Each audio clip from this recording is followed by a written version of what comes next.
말씀 중에 함께 생각해 볼 것은 이 야곱의 이제 말년에 대해서 우리가 함께 생각을 해보면 좋겠습니다. 그냥 성경을 읽을 때하고 지금 이렇게 음성을 통해서 성경을 볼 때 훨씬 더 실감이 나는 것 같습니다. 아무래도 목소리가 이렇게 연세가 드신 그런 목소리로 하니까 실제 삶의 마지막 부분에 야곱이 어떻게 삶을 지냈는가라고 하는 것을 좀 더 이렇게 체감 있게 생생하게 느낄 수가 있는 것 같습니다. 우리가 어느 누구를 막론하고 생을 마감하게 되어지는 때가 가까이 다가오면 자신의 삶을 돌아보면서 내 인생이 하나님 앞에서 어떠했는가 생각을 하게 되죠. 그래서 하나님 앞에 인정받는 삶이었는가, 다른 사람들에게 축복하는 그러한 삶이었는가, 또는 자기 자신에게 보람이 되거나 만족스러운 삶이었는가 하는 것들을 생각하게 됩니다. 성경에 보면 극단적으로 말년이 초라했던 사람과 그 반대로 풍성했던 사람이 나오는데, 대표적으로 말년이 초라한 사람은 솔로몬 왕이라고 할 수가 있겠습니다. 그 시작이 매우 창대했고 어마어마했죠. 그러나 시간이 흐르면서 말년이 되어갈수록 그는 하나님을 멀리하고 우상을 섬기게 되면서 초라한 인생으로 나락에 떨어지게 됩니다. 그래서 그가 마지막 자신의 삶을 불태우면서 그 인생 실험 보고서라고 할 만한 전도서를 쓰면서 거기에서 일이 그 끝이 시작보다 낫다라고 하는 자신의 그 삶을 돌아보면서 자조적인 고백을 하고 있는 것을 우리가 볼 수가 있습니다. 그에 비해서 오늘 우리가 보고 있는 야곱이라고 하는 사람은 그 출발이 매우 험난하고 고난의 연속이었습니다. 그리고 그 삶이 거짓말로 점철이 되어져 있고 인생의 어떤 욕심들이 가득 차 있는 그러한 모습들로 출발이 되어졌습니다. 그런데 오늘 말씀을 보는 것처럼 그의 말년에 보면 신앙의 성숙미가 물씬 풍기는 것들을 우리가 볼 수가 있어요. 젊은 날에 수없이 저질렀던 많은 실수들을 충분히 만회하고도 남을 만한 훌륭한 모범적인 모습들이 오늘 말씀 속에서 발견이 되는 것입니다. 오늘 저는 한 3가지 정도를 같이 간단하게 살펴보면서 이미 인생의 황혼기를 맞고 계시는 우리 어르신들께서는 야곱과 같이 내 인생의 마감을 잘해야 되겠다, 이렇게 도전을 받으시면 좋을 것 같고, 우리 젊으신 분들은 이러한 인생의 마지막 때가 누구에게나 온다고 하는 사실을 잊지 아니하고 젊었을 때부터 내 인생의 마지막이 다가올 때에 그 인생을 돌아보면서 고백할 수 있는 어떠한 고백이 되어야겠느냐라고 하는 것들을 좀 묵상하면서 지금의 젊은 날의 삶을 한번 돌아보는 그런 기회가 되면 좋겠습니다. 야곱의 말년의 이 신앙의 성숙미라고 하는 것은 그의 겸손함에서 우리가 찾아볼 수가 있습니다. 47장 9절 말씀을 보시게 되면 야곱이 바로 왕 앞에 서서 자신의 삶을 이렇게 말합니다. 내 나그네 길의 세월이 130년입니다. 인생을 나그네 길로 표현한다고 하는 것은 대단히 겸손한 겁니다. 왜 겸손하냐 하면 야곱의 젊은 날을 보면 누구의 힘을 빌리지 않고서도 자신은 언제든지 자신의 꾀와 힘으로 무엇인가를 쟁취할 수 있다라고 여겼습니다. 그 정도로 약삭빨랐고 어쩌면 지혜가 많았다라고도 볼 수가 있을런지 모르겠습니다. 그러한 인생이 시간이 흐르면서 점점 자신의 뜻대로 되어지지 아니하는 것을 보게 되어지고, 특별히 외삼촌 라반의 집에 가게 되면서 그 라반의 모습 속에서 자신의 모습을 발견하게 되죠. 그러면서 큰 깨달음을 얻게 되어지고 점점 시간이 흘러서 하나님을 더 많이 알아가게 되면서 결국 베델로 올라가는 그 길에서 자기와 자기의 가족들이 가지고 있던 모든 이방 신상들을 상수리 나무 아래 다 묻어버리고 하나님께서 최초 부르셨던 그 베델로 올라가죠. 그러면서 인생이 아무것도 아니로구나, 인생은 나그네의 삶이로구나 하는 것을 깨닫게 돼요. 다시 말하면 인생을 나그네라고 고백할 수 있는 것은 이 땅에 사는 모든 삶이 하나님의 손 안에 있음에 대한 고백입니다. 즉 하나님의 섭리 안에서 우리 인생은 살아가는 것이다 라고 하는 것을 깨닫게 된 자들이 고백하는 것이 인생은 나그네입니다 라는 거거든요. 이렇게 하나님의 섭리 안에 산다는 것을 고백할 수 있다는 것, 이것이 바로 겸손의 모습입니다.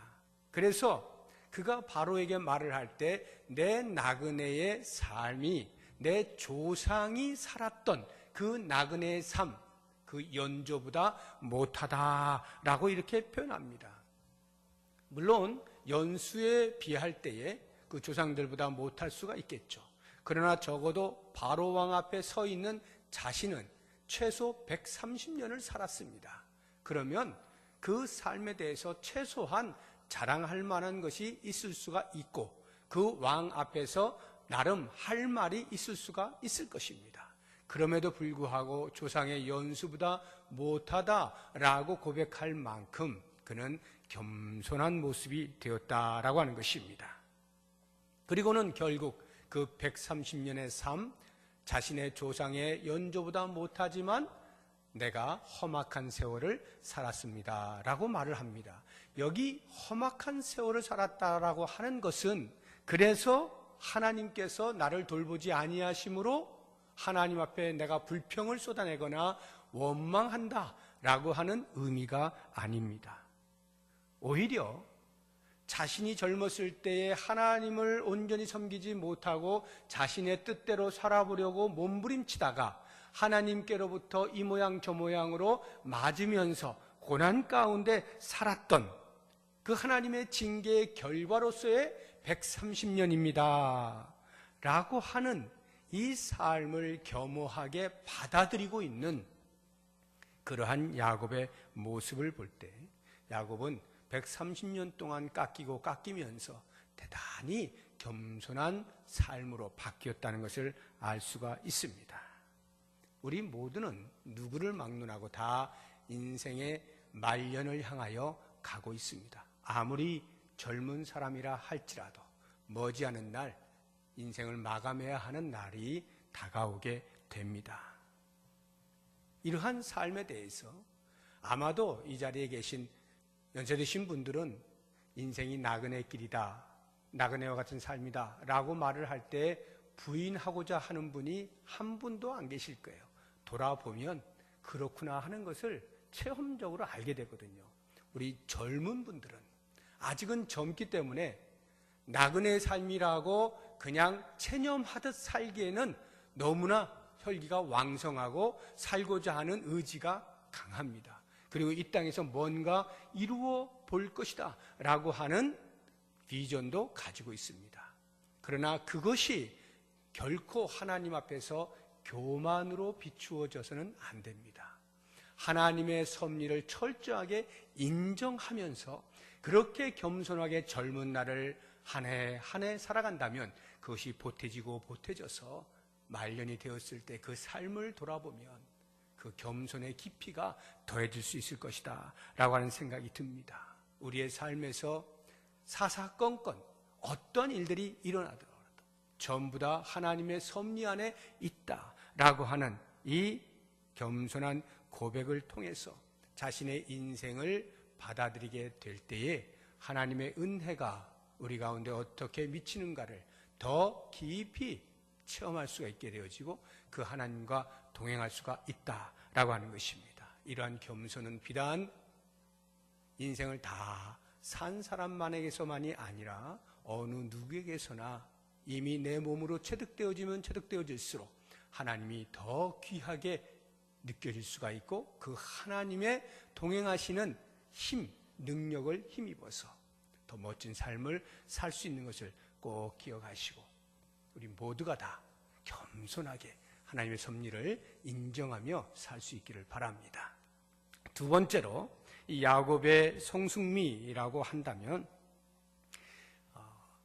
요셉에게 자신의 그 무덤을 이 애굽 땅, 지금 야곱이 애굽으로 옮겨왔잖아요. 가족들을 다 데리고 왔잖아요. 내가 죽게 되거든 나를 여기에 묻지 말고 하나님께서 약속하신 가나안 땅에 묻어달라라고 부탁을 합니다. 우리 47장 29절을 한번 보십시오. 29절을 보면 이스라엘이 죽을 날이 가까움에 그의 아들 요셉을 불러 그에게 이르되 이제 내가 내게 은혜를 입었거든 청하노니 내 손을 내 허벅지 아래에 넣고, 이것은 약속을 할 때 취하는 제스처입니다. 인애와 성실함으로 내게 행하여 애굽의 나를 장사하지 아니하도록 하라. 내가 조상들과 함께 눕거든 너는 나를 애굽에서 메어다가 조상의 묘지에 장사하라 라고 부탁을 하는 모습을 볼 수가 있습니다. 이것이 왜 신앙의 성숙미를 나타내는가 하면, 그가 말년에 이제 나는 고향에 가고 싶어, 고향에 묻히고 싶어, 단순히 이런 고향을 그리워하면서 거기에 묻어달라고 부탁하는 것이 아닙니다. 또는 내 조상들이 다 그곳에 묻혀 있으니까 나도 조상들이 묻혀 있는 곳에 함께 묻어다오, 이런 부탁도 아니에요. 야곱이 지금 가나안 땅에 묻어달라고 하는 것은 아브라함의 하나님, 이삭의 하나님, 자신들의 조부와 아버지 하나님, 그리고 자기의 하나님인 그 하나님께서 언약해 놓으신 약속의 땅, 그것에 대한 확신이 있었던 겁니다. 나는 이곳에 묻힐 사람이 아니다. 하나님이 분명히 약속을 하셨다. 이 가나안 땅에서 나와 내 후손들이 번성할 것에 대해서 약속을 하셨다. 그러니 너는 내가 죽거든 나를 가나안 땅, 하나님께서 나와 맺으신 그 언약의 땅, 약속의 땅에 묻어다오 라고 부탁을 하고 있는 것입니다. 얼마만큼 이것이 야곱의 마음에 간절했으면 요셉이 그렇게 하겠습니다 라고 대답을 하자 야곱이 이렇게 하죠. 31절에 야곱이 또 이르되 내게 맹세하라 하매 그가 맹세하니 이스라엘이 침상머리에서 하나님께 경배하니라. 이 말은 요셉의 말을 듣고서야 비로소 마음에 안심이 되었다는 거예요. 드디어 하나님의 언약이 성취가 될 수 있겠구나 라고 하는 안심하는 마음으로 하나님께 그 침상머리에서 경배하고 있는, 그 정도로 야곱은 그 언약을 지켜내기 위한 사모하는 마음, 간절한 마음이 있었다. 이것은 그 야곱의 말년에 신앙이 얼마만큼 성숙해졌느냐라고 하는 것을 우리에게 보여주고 있는 거예요. 이제 마지막 한 가지를 더 본다면, 다른 사람을 축복하고 있는 모습을 통해서 야곱의 성숙미를 발견할 수가 있어요. 다른 사람을 축복한다라고 할 때에 그냥 다른 사람을 축복하는 행위 그 자체만이 아니라, 그렇게 내가 다른 사람을 축복할 수 있는 근거가 어디에 있는가를 정확하게 알고 있다는 것, 여기에 야곱의 성숙미를 우리가 발견할 수가 있어요. 47장 7절을 보시게 되면 이미 우리가 본 것처럼 야곱이 바로 앞에 서지 않습니까? 그 7절에 요셉이 자기 아버지 야곱을 인도하여 바로 앞에 서게 하니 야곱이 바로에게 축복하니, 이렇게 되어 있죠. 그리고 10절도 보시게 되면 말을 다 마친 다음에 야곱이 바로에게 축복하고 그 앞에서 나오니라, 이렇게 되어 있어요. 일개 목축을 하던 목동에 불과한 야곱이 당시 세계를 호령하던 애굽의 왕인 바로 왕을 축복한다는 것은 사실 그리 맞지가 않아요. 그 앞에서 절절 매는 것이 정상적인 모습이죠. 그럼에도 불구하고 야곱이 바로 왕을 향하여 축복할 수 있었던 것은 단순히 나이가 바로 왕보다 많기 때문이 아니라 진정한 왕이 누구시냐라고 하는 것을 정확하게 알고 있었기 때문이에요. 야곱은 자신이 섬기고 있는 여호와 하나님이시야말로 온 만왕의 왕 되신다 라고 하는 확신이 있었고 그 하나님을 섬기는 자로서 이 땅의 왕에게 축복하는 것은 아무런 문제가 되지 아니하였던 것입니다. 이런 걸 보면 우리의 존재, 정체성을 정확히 안다는 것은 이 땅에서 얼마만큼 우리가 담대하게 살아갈 수 있는가를 보여주는 좋은 대목입니다. 우리는 만왕의 왕 되신 여호와 하나님을 섬기는 자들이에요. 그래서 우리가 축복하지 못할 대상은 없습니다. 이 땅에 누구에게도 하나님의 권세를 가지고 축복할 수 있는 존재라고 하는 것에 대한 자긍심, 자부심을 꼭 가질 수 있기를 바라고요. 이렇게 다른 사람을 축복할 때 특별히 요셉의 그 두 아들 에브라임과 므낫세를 축복할 때 보시게 되면 48장 19절을 한번 보십시오. 48장 19절에 보면 그의 아버지가 허락하지 아니하며 이르되 나도 한다 내 아들아 나도 한다 그도 한 족속이 되며 여기 그는 므낫세입니다. 그도 크게 되려니와 그의 아우는 에브라임입니다. 에브라임이 그보다 큰 자가 되고 그의 자손이 여러 민족을 이루리라. 이게 무슨 말이냐 하면 이제 아버지가 죽을 때가 되니까 요셉이 자기 두 아들을 데리고 할아버지의 축복을 받게 하려고 합니다. 보통은 오른손이 하나님의 권능의 상징이기 때문에 장자를 이제 손에 얹게 되어 있습니다. 그러니까 야곱이 오른손을 얹으려고 하면은 요셉으로 하자고 하면 애들을 데리고 올 때에 왼쪽으로 데리고 와야 되겠죠. 그리고 이 왼손으로 하자고 하면 오른쪽에 차자를 데리고 와야 되는 겁니다. 그래서 므낫세와 에브라임을 이렇게 데리고 왔어요. 그러면 그대로 얹으면 오른손이 장자인 므낫세에게 왼손이 차자인 에브라임에게 올라가게 되어 있는 것입니다. 그런데 야곱이 억은 맡겨서 손을 얹은 겁니다. 그러니까 오른손으로 차자에게 왼손으로 장자에게 해서 이 요셉이 당황한 거예요. 아버지 그게 아닙니다. 그냥 그대로 하셔야 오른손이 장자에게로 올라갑니다 라고 말을 할 때 야곱이 이렇게 대답을 한 거예요. 나도 안다. 나도 안다. 그러면 야곱이 알고 일부러 그렇게 했다는 것 아니겠습니까? 이 말의 의미가 무엇이겠습니까? 야곱이 젊었을 때에는 자신의 생각과 자신의 판단과 자신의 경험을 통해서 무엇인가를 하려고 했지만 나이가 들어보니 이제 마지막 생을 마감하려고 하다 보니 하나님의 섭리가 눈에 들어오게 되는 거예요. 그러면서 이것조차도 하나님이 나를 통하여 이렇게 어금 맡기시는구나 라고 하는 것을 깨닫게 되면서 하나님의 뜻을 따라서 어금 맡긴 거예요. 야곱이 자기가 차자인데도 불구하고 장자인 에서가 아닌 차자인 내가 하나님의 축복을 다 받았기 때문에 차자의 심정을 차자가 안다고 그래서 차자에게 더 큰 복을 주려고 그렇게 한 게 아니라 하나님의 뜻을 간파하고 하나님께서 그렇게 하시기를 원하신다는 것을 깨닫고 그 뜻에 순종하여 손을 어금 맡겨 복을 빌고 있는 그러한 모습.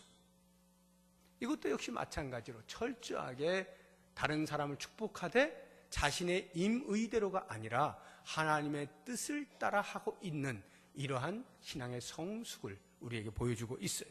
마지막으로 48장 15절을 보시게 되면 이 요셉을 향해서 복을 비는데 15절 16절에 그가 요셉을 위하여 축복하여 이르되 내 조부 아브라함과 아버지 이삭이 섬기던 하나님, 나의 출생으로부터 지금까지 나를 기르신 하나님, 나를 모든 환난에서 건지신 여호와의 사자께서 이 아이들에게 복을 주시오며 이들로 내 이름과 내 조상 아브라함과 이삭의 이름으로 칭하게 하시오며 이들이 세상에서 번식되게 하시기를 원하나이다 라고 하는 이 말. 이 말을 통하여서 우리가 볼 수 있는 것은 복을 주시는 분이 누구냐라고 하는 것입니다. 야곱은 내가 너희들에게 복을 준다라고 말하고 있지 않습니다. 복을 주시는 분에게 복을 빌고 있는 거예요. 복을 이들에게 주시면 감사하겠습니다 라고 그 복을 주시는 분에게 복을 빌고 있는 것입니다. 이것은 너무나 정확하게 하나님이 어떠한 분이시고 나의 존재가 어떠하다는 것을 알 때만이 가능한 모습입니다. 모든 인생의 주관자이시고 인도자이신 여호와 하나님이 복의 근원이시다 라고 하는 것을 철저하게 깨달은 이 야곱이 그렇게 그 복의 근원이신 여호와 하나님의 이름을 걸고 그 하나님 앞에 이들에게 복을 주십시오라고 빌고 있는 이런 모습을 보게 되는 것입니다. 이 야곱은 아브라함과 이삭, 자기의 조부와 자기의 아버지보다도 하나님이 어떠한 분이신가라고 하는 것을 더 철저하게 깨달은 사람이에요. 그래서 그 사람들보다도 내가 하나님이 어떠한 분이시라는 것을 더 확실히 알고 있기에 내 이름을 걸고 말하는데 하나님께서 너희들에게 복 주시기를 간절히 원한다 이렇게 말하고 있는 것이죠. 그렇습니다. 이 야곱의 모습을 보게 되어지면 그 말년이 비록 젊었을 때부터 그리 신앙의 올곧은 모습으로 표현되고 있지는 않지만 점점 시간이 흐르면서 특별히 이렇게 말년이 다가오면서 얼마나 훌륭한 모습으로 바뀌어져 있는가 하는 것을 우리에게 잘 보여주고 있습니다. 모쪼록 원하기는 내가 지금 인생의 말년을 살고 있다라고 생각하시는 분들은 최소 야곱과 같은 이러한 삶을 내가 살아야겠다라고 하는 좀 도전을 받으시면 좋겠어요. 그래서 여러분들의 자녀를 향하여서 이렇게 마음을 다하여 살아계신 하나님, 내가 경험한 하나님, 그 하나님을 잘 전달하시고 그 하나님을 잘 믿을 수 있도록 마음껏 복을 빌어주시기를 바라고요.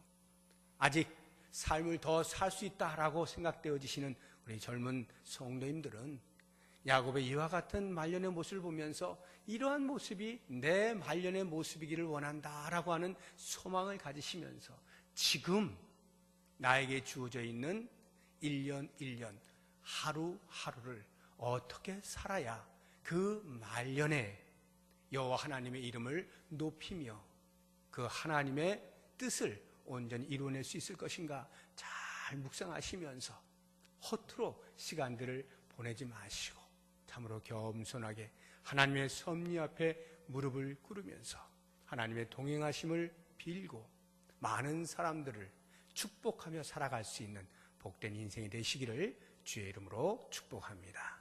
기도하겠습니다.